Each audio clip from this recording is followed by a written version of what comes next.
Sempat cerita perihal kakak pernah mendapatkan tindakan KDRT gitu saat menikah gitu, Ya, tanpa menyebutkan bersama siapa gitu. Ini seperti apa sih kejadiannya kak? Maksudnya apa yang terjadi gitu? KDRT seperti apa yang diterima kak?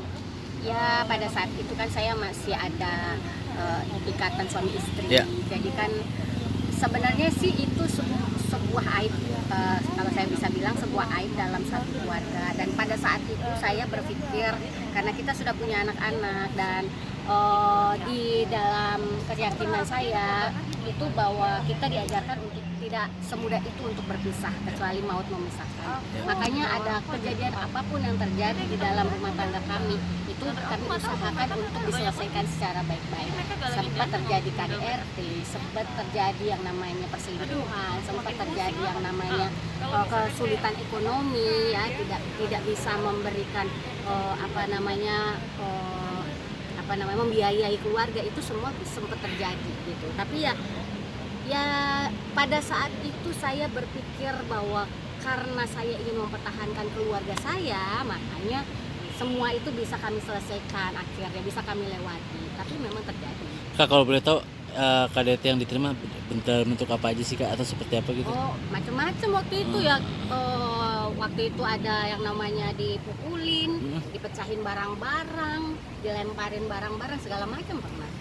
Dan itu efeknya kayak trauma sampai saat ini juga kah, atau seperti apa kak? Oh iyalah, pastilah. Itu namanya trauma pasti ada. Dan yang saya belum tanyakan justru mungkin kepada anak-anak saya. Yang lebih terasa mungkin anak yang pertama ya, karena waktu itu justru saya nggak tahu kejadiannya. Yang tahu itu malah waktu itu manajer saya. Dia dilaporin sama pembantu saya waktu itu, ART saya, bahwa anak saya itu sampai kabur ke bawah karena saking ketakutannya dengar kita teriak-teriak di dalam kamar, karena kita selalu di dalam kamar ya untuk menyelesaikan kayak begitu gitu. Sampai anak saya nangis kabur ke kamarnya pembantu. Itu kan suatu hal yang sangat tidak baik. Gitu. Bisa memberikan trauma yang kurang baik sama anak itu sangat-sangat nggak bagus lah. Mungkin kalau saya bisa mengendalikan diri sendiri, memanage emosi saya, bisa memperbaiki lah apa yang kemarin meskipun itu pun trauma gitu. Dan itu terjadi maksudnya beberapa tahun sebelum akhirnya berpisah kakak, atau berapa lama, atau sejak awal?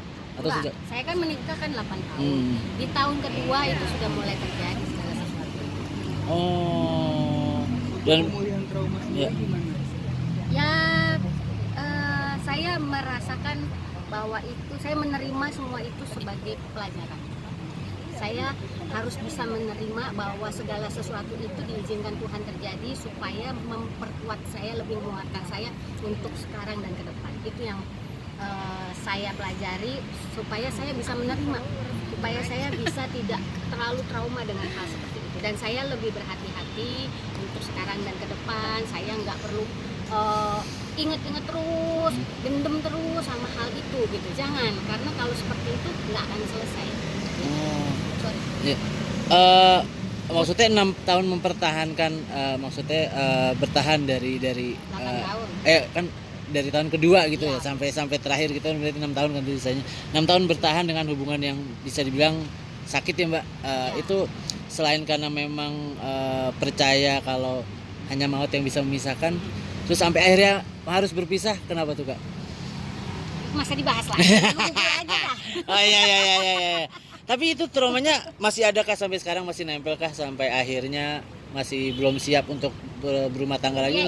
Ya itu dia, makanya kalau untuk masalah hal-hal yang terjadi di dalam rumah tangga itu kan mempersatukan dua pikiran ya kan. Ya. Dan kita itu sekarang kayak saya udah nggak muda lagi. Dulu mungkin karena saya pengen buru-buru, ayo dong cepetan, gue punya pasangan, gue nikah, gue punya anak kan gitu. Ya. Nah kalau sekarang ini kan saya udah punya anak, saya itu udah lebih berumur, jadi makanya sampai sekarang mungkin ini salah satu alasan kenapa saya tuh nggak buru-buru nikah gitu. Kenapanya? Karena saya pengen benar-benar kalau sudah cocok banget, kalau sudah memang bisa dia yang memenuhi semua kekurangan saya, begitupun saya bisa memenuhi semua kekurangannya dia, kita bisa saling bersatu dengan ya tidak tidak kayak kemarin gitu loh. Saya lebih teliti lagi itu, makanya saya baru berani untuk melangkah ke tingkat yang lebih lanjut. Tapi kejadian itu masih terngiang-ngiang Kak sampai sekarang Kak, atau seperti Ya apa? pasti